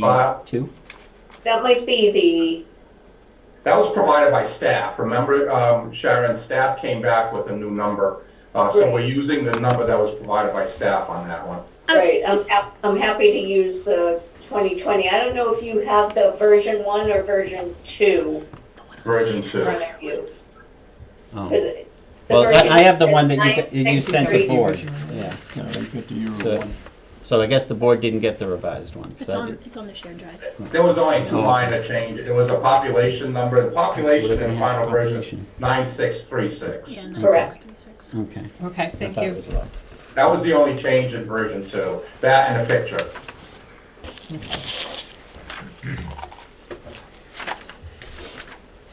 What else did I miss on your list of questions to So, board? so you just need to decide, so if we're doing the screen, then we just gotta come up with a date. So if we're gonna advertise this, this week, I'm just looking, we'll get this advertised this week. If we can get this all approved this week, then we probably need 3 weeks. So we're probably looking at, the first, or second week in February, and we can finalize that date, as we get forward here. But, so that's what we're looking at, is early February, final date for submissions. Okay. And if I may, that would put us, I mean, there could then be a push at the MMA this year, because that's in a couple weeks, right? To kind That's of. next week, so we'll be, so if we can get that done this week, the MMA is next week on the 20th and 21st. I will be at the MMA those 2 days, and certainly be having discussions with people.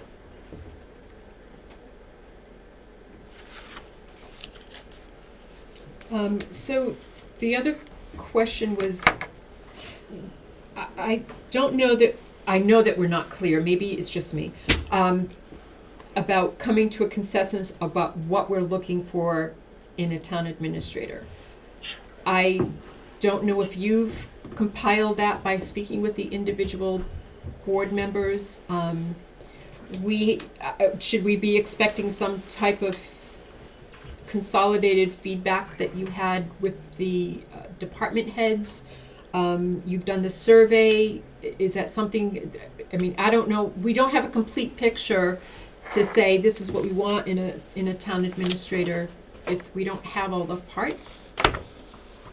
Well, we talked to each of you, we talked to the various department heads, we talked with, Gary and Tamika, and we have the survey. So all of this is compilated within here. I gotta tell you, for the most part, almost I don't care what community I'm in, people are going to list, pretty much a lot of the same things. So they want, a person who's going to be adept in finances, human resources, good with people. The list is fairly standard, no matter who you're going to talk to. But that was the list we pulled out from all these. And, everybody I talked to in Rutland talked about the experiences you've already had. So you need someone who can work, within the Rutland framework, what's occurring in a small town atmosphere of this nature. As I told the board, I worked in a smaller town, for 13 years. So I get that concept of the difference between being in a small town, and I retired out of Burlington, almost a metropolis, to some extent. So I get the differences in between this, and we'll be talking to the candidates about that. But I think, when you take a look at this, Carol, you'll see under the ideal candidate, the pieces that are listed. And if you're concurring with that, then we're good to go. Okay. All But right. in the end, the final interviews will be your interviews. So we'll bring the finalists to you. We'll help you with those interviews, and we can talk about at that time, how do you want to conduct the interviews? But the questions that will be put on the table will be based around the true needs of what you folks are looking for, as a board, so that we make sure we highlight those as part of the interview questions at the end. Okay, so if I've answered all the questions, if we have, any further questions from the board? Which is a big. All right. And we're okay with them doing the screening? Okay. All right. Thank you very much. Okay, so we'll be We'll get looking forward to everything- working we'll- with you moving forward. As Carol, I'll work with you as we go through the process. Perfect. You know, to let you know how we're going, with things. But if you can get back to us, as soon as you receive the comments from the other board members, we receive them. We'll take that into consideration so that we can be ready for next week. I think the goal is to be ready for next week, as Leah was saying, so that we can have everything in hand and advertised prior to we getting to the MMA meeting next Thursday and Friday. Sounds good. All right. Friday and Saturday. Friday and Saturday. All right. All right, thank you very much. Great. Thank you. Thank you, Sharon. Are any of you going to be at the MMA meeting? I haven't registered yet, but I'm probably gonna try to register and go. It's Leah. All right, so if anybody's there, look me up, when I'm there, and, we can certainly talk when we're there too as well. Sounds good, thank you. Thanks. Okay, thank you. Okay, so congratulations to the town of Rutland. We have received a Green Communities grant. The amount is $97,272, and if I'm not mistaken, it is to replace the heating units HVAC. Pretty much HVAC? everything except the boiler itself. In- That's correct, in public safety. in the public safety building. So congratulations on that work, getting that done. Thank you very much.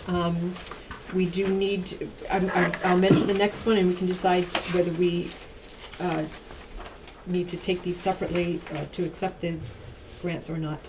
The second is Clean Water Trust, and that is a grant for $77,250, and that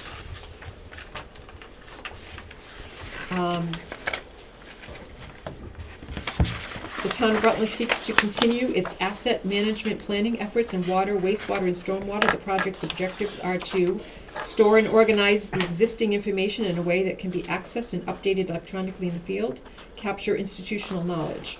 By using this knowledge to develop operation and management plans, the town will be able to shift their maintenance program to be more productive. So, those are the two grants.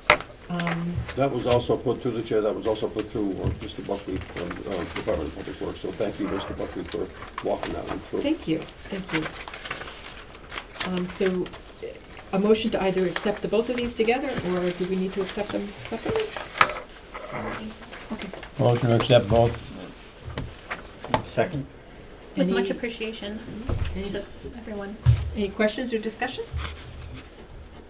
All right, roll call. Clock eye. Galvin aye. Nichols eye. Whitman, I. And Bernard, aye. Thank you, Joe. Thank you, Tamika. Thank you, Gary, Thank you. for all of this. Yay, public safety is especially happy. The Moses Howard Award, it is, once again, time to open up the nomination period for 2023. We are looking to have a close date of February 15th, 2023, at which time we will receive the nominations. Tamika has put together a form that can be accessed, I think, both on the website and on maybe Facebook, any place that we'd be doing things, and people can nominate somebody for the Moses Howe Maybe. Award. Yes. I was gonna say maybe on the electronic sign also. I already have it up there too. And just, do you mind if I? No, go ahead. The purpose of the Moses Howe Award is the Moses Howe Award is for public service excellence, and it's awarded to a member of the public for demonstrating exemplary public service to the residents and the town of Rutland. The award is open to both residents and staff, with the recipient being chosen by the select board following thorough review of all nominations. So we're looking for the nominations. It can be staff or residents. It doesn't have to be any department specific or anything. It's kind of whatever you think is. Needs to be a town person though. Yeah. I'm asking that question. I didn't mean it that way. I mean, Well, I think if it's it's resident. staff, Doesn't it say resident? does it say resident? Or Because it says resident or if it staff. says staff, they're not all. A member of the public for demonstrating demonstrate an exemplary public service to the residents in the town of Rutland. So it doesn't sound like it has to be a resident to receive the award, but someone that has done. Well, it's got to be a resident or a staff member. Or So it's got to be an employee Yeah. or a resident. And usually the board makes a motion to open them. I make a motion to open the nominations for the Moses House. Second. Any further discussion? Just that this is for the calendar year 2022, just for anybody thinking. Right, because we haven't done anything much yet this Right. year. Clock eye. Galvin, I. Nichols eye. Whitman, I. And Benoit, I thank you. I will. All right, so we also now have a notice of intent to sell. There is property at 90 Hillside Road that is in Chapter 61A, and we are looking to schedule a public hearing for February 6th, 2023. Hi. Can I come forward with the Rutland Ag Commission had a meeting, and they were supposed to send you a letter before tonight, and we have it for you now that I'd like to present, if possible. Just so you have it, that you may consider tonight or at your next meeting, please. I was just asked to do it, and our clerk ran it up to you in photocopies. Thank you, sir. Tonight for this. Why don't you wait till the meeting was over? Okay, so the board can go ahead and read this. The next action is to schedule a public hearing for February 6th. And at that time, we can have much further discussion with the public. And if I know that it's been disseminated.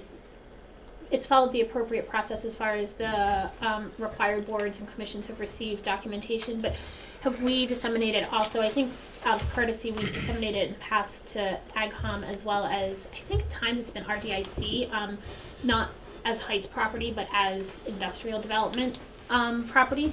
It went to AdCom like that.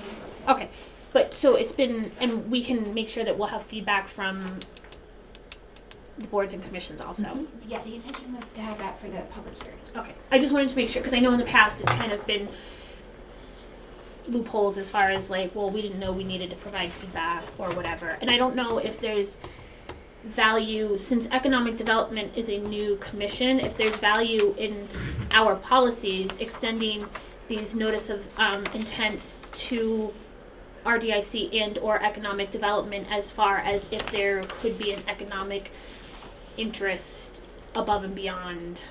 I don't know. Yeah, we could, I mean, I forgot, have we signed off on that policy? So the policy would need to be revised and entertained by the board to add. There are requirements that MGL requires that we do, and then there's, as Leah mentioned, courtesy communications that we have with folks. So if we can either add it to the policy right now, put a motion to put that on the agenda to add those other boards and commissions, and we can vote on that, or we can slate that for the next time. Didn't we already add them? I don't remember I don't think Economic Development Commission was on there. I know there had been discussion about RDIC, whether there was value or not, I thought, and I can't remember what that was, and I don't think economic development was put on because there's such a newly formed commission. My only feedback on RDIC is that their charge is strictly the Heights property, so I don't know what say they would have property outside of that. And this is, I think, where I get confused, because I thought the RDIC, part of their charge was the Heights property, but they also were charged with kind of all industrial development in town.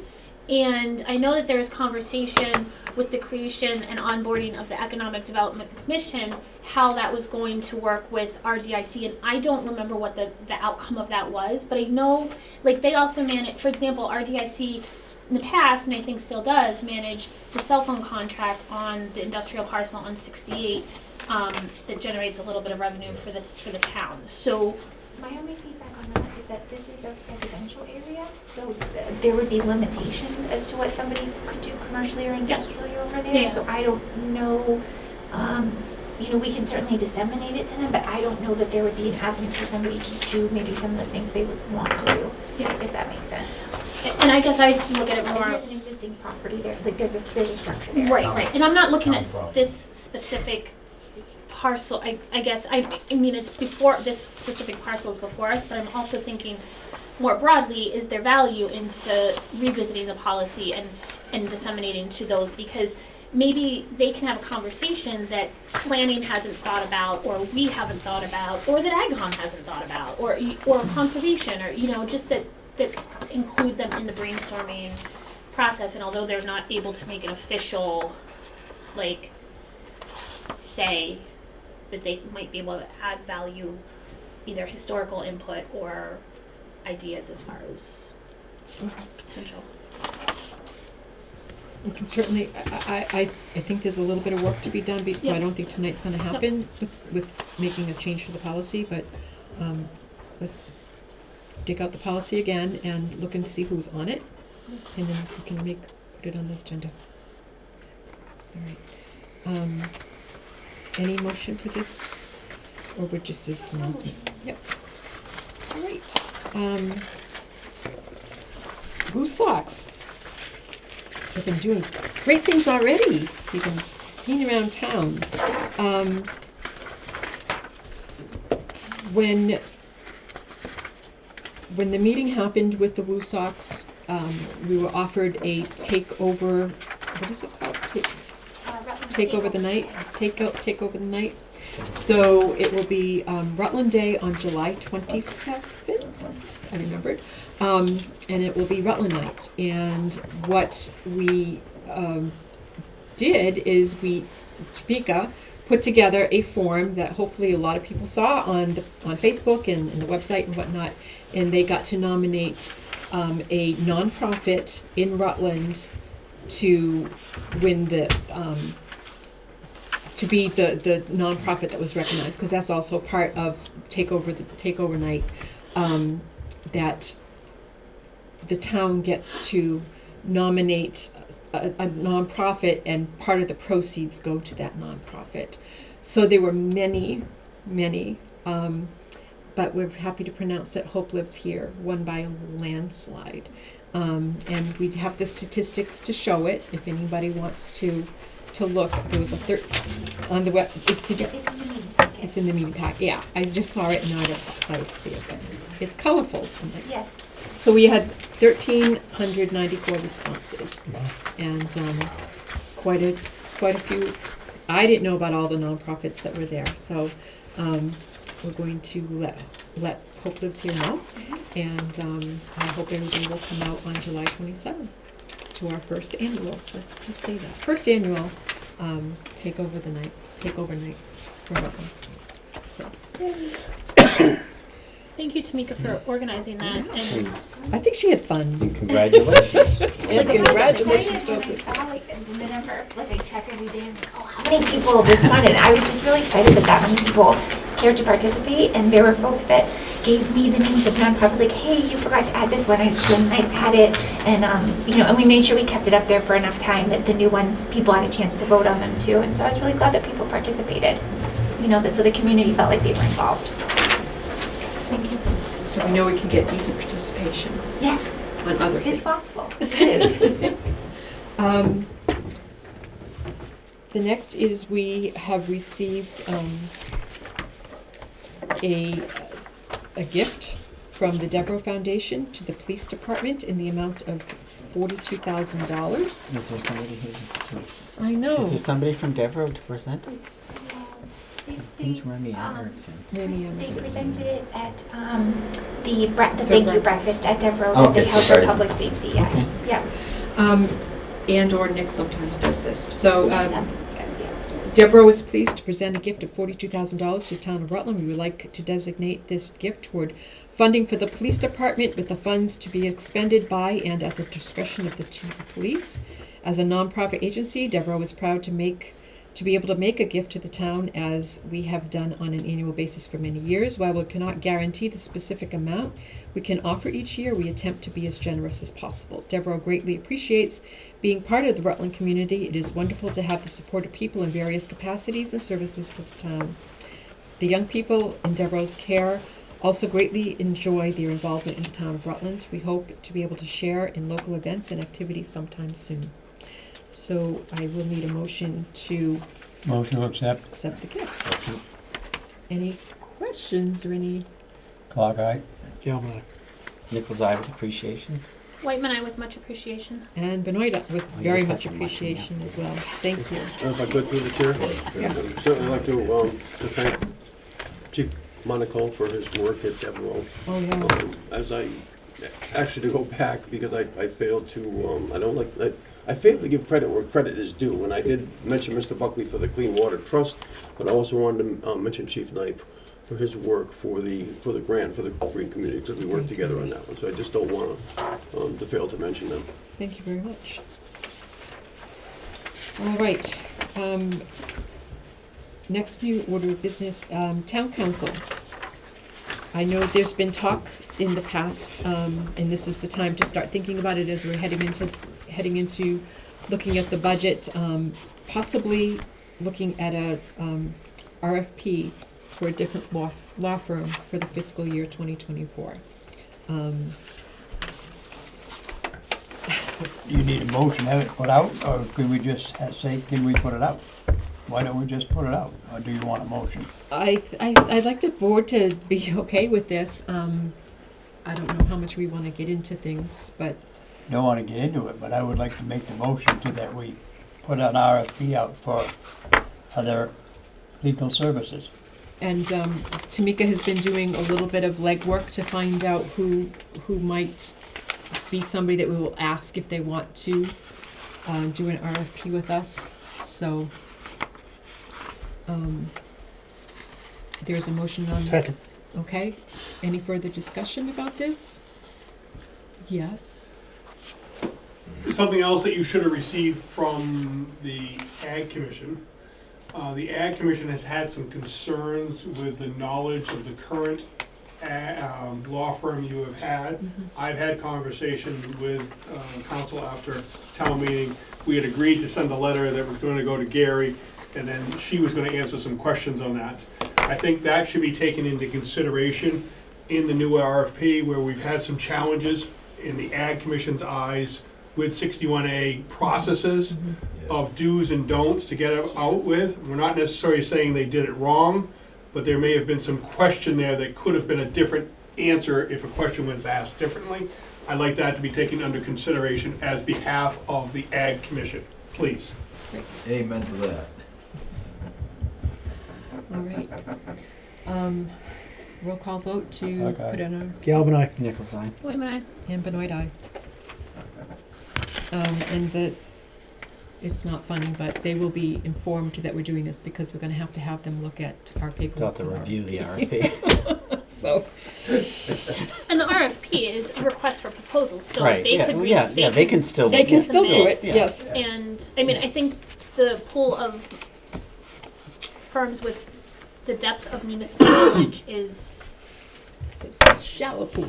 right, so, but I agree that it doesn't hurt every periodic to.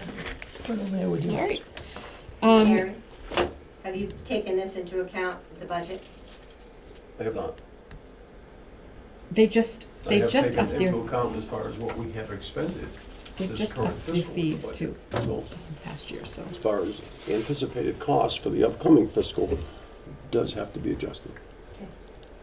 I think just to that point also, I know at one point there was talk about there's existing cases that they're working with. Sometimes they need to finish out those cases. They can't necessarily be transferred, so it depends where they are in the status of everything.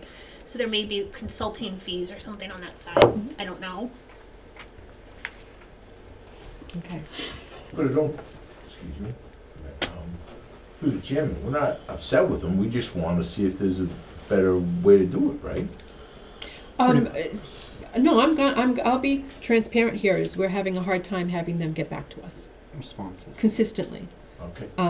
So I've had conversations, Gary's had conversations, Tamika's had conversations, we've had them. So it's not a comfortable place to be right now. But, you know, we don't know if they've just got too many, I mean, Well, it we hasn't can. been comfortable since back in April, so I mean, let's call a spade a spade. If it's not what you guys are happy with, we have to do something Right. different, right? Right. I mean, we got kind of, there's been a few things, and I think in a polite kind of way, you gotta kind of tell them what the problem is, right?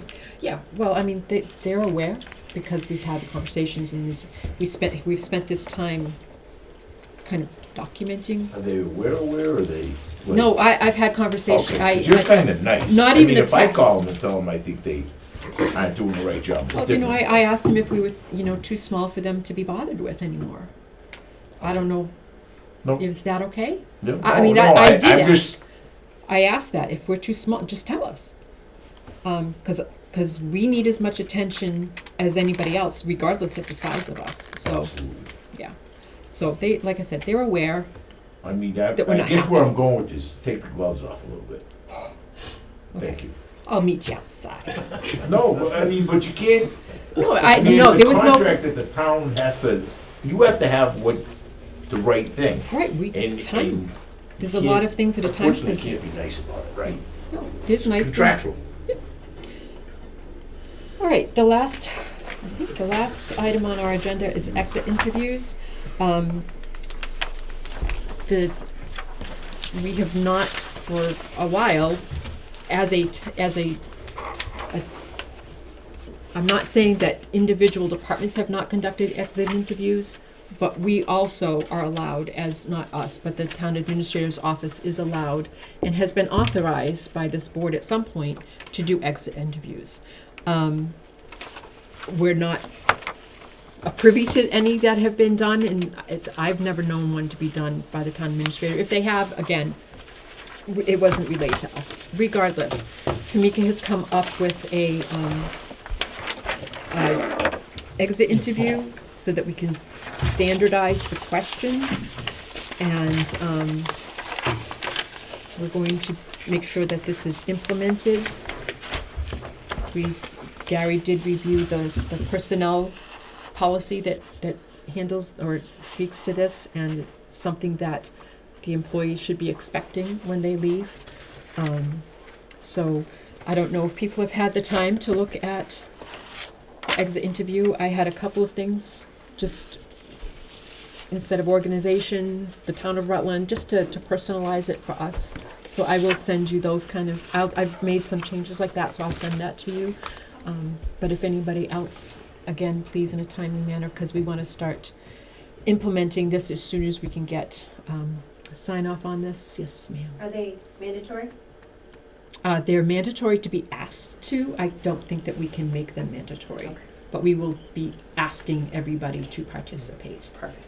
Through the chair. This is important, though. This is a big first step. Yes. Because we've lost a lot of people in multiple Yes. departments. And Yes. it's not I just think people should understand, this isn't about pointing fingers or bad mouthing ex-employees. It's really to find out what's going on within the departments. Because we don't know. If you're not in the department, you don't know. Tom, you know, through the chair, you know public safety between Absolutely. the police and the fire department. You Yeah. guys don't know, but it's been a revolving door over It's there. been horrible. It's in been the last horrible. few months. I mean, it's you don't recognize faces Right. anymore. I don't, and I worked there for 5 years. No, but I don't know mean, so any. I think there's something. It's a great first step. Yeah, it is. We know that the police and the fire department are all when you call, they come. Yeah. But there's definitely something. It's a going cultural, on that it's you a cultural. guys need to know. No, and it's easy to, we've talked about this in the past, it's easier to say someone left for money. But that's not always the only thing. I think Money's TA always will part of it, get to but the it's bottom not- of it and see it, but I think we got to do something because Right. it's a revolving door over there, and the Some things are townspeople fixable, don't even some know things- it. It's scary. If Yeah. you talk to the police and the fire chief, they'll scare you. Yeah. If I may. Randy had his I hand will up. tell you that after my comments a couple meetings ago when I was here and we spoke about that, I had several phone calls to say thank you for bringing up the exit interview process that came out. I caught some heat, but I got some thank yous as well. It's important.